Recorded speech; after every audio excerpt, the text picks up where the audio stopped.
நண்பர்களுக்கு வணக்கம். இன்றைக்கி காலையில் மாடிக்கு போய் கொஞ்சம் பராமரிப்பு பண்ணி பார்க்கலாம் அப்படின்னு சொல்லிட்டு கிளம்பிக்கிட்டு இருந்தேன். வெளியே வந்தாக்கா ஒரே மழை தூத்தல். சரி, மாடியில் வேலை பார்க்க முடியாது அப்படின்னு கீழே போய் கொஞ்சம் விழுந்த தென்னை மட்டையெல்லாம் கழிக்கலாம் அப்படின்ட்டு கீழே போய் கழிச்சிக்கிட்டு இருந்தேன்.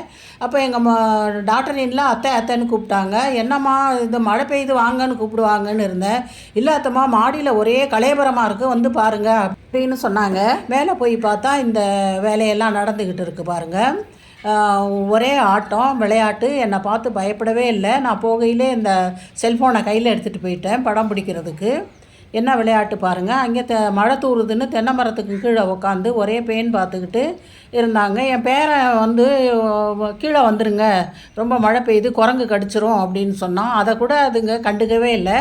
எவ்வளோ ஜாலியாக உக்காந்துருக்கு பாருங்கள். இவங்க சாப்பிட்டது என்னென்ன சாப்பிட்ருக்காங்க அப்படின்னாக்க, மஸ்க் மெலான் வந்து 4, அப்புறம் வெள்ளரிக்காய் 2, கொய்யாப்பழம் 2, தக்காளி கொஞ்சம், இதெல்லாம் சாப்பிட்டுட்டு கொடியெல்லாம் அத்து போட்டுட்டு பூவெல்லாம் பறித்து கீழே போட்டுட்டு எவ்வளோ ஜாலியாக இங்கே வாட்டர் டேங்க் மேலே படுத்துக்கிட்டு இருக்காங்க பாருங்கள். 4 பேர். பேன் பார்க்குறது என்ன, படுத்து விளையாடுறது என்ன, இந்த மாதிரியெல்லாம் செஞ்சுக்கிட்டு உட்காந்துருக்காங்க.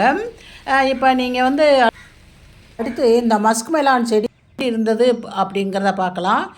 இங்கே பாருங்கள், அது நீங்கள் ஒரு ட்ராகன் ஃப்ரூட் எங்கள் வீட்டில் பூத்துருச்சு. இந்த கஷ்டத்துலேயும் மன வருத்தத்துலேயும் ஒரு சந்தோஷம். இந்த மஸ்க் மெலானை பாருங்கள், இதெல்லாம் இப்போ இல்லைங்க, எல்லாத்தையும் கடிச்சு துப்பிட்டு போயிருச்சு. ஒன்று பழுக்கிற மாதிரி இருந்தது பெரிய பழம். இதுதான் அந்த பெரிய பழம். இதை மட்டும் ஃபுல்லாக சாப்பிட்டுட்டு மற்றதெல்லாம் கொடியோடு அத்து கீழே போட்டுட்டு கடிச்சு துப்பிட்டு போயிடுச்சு.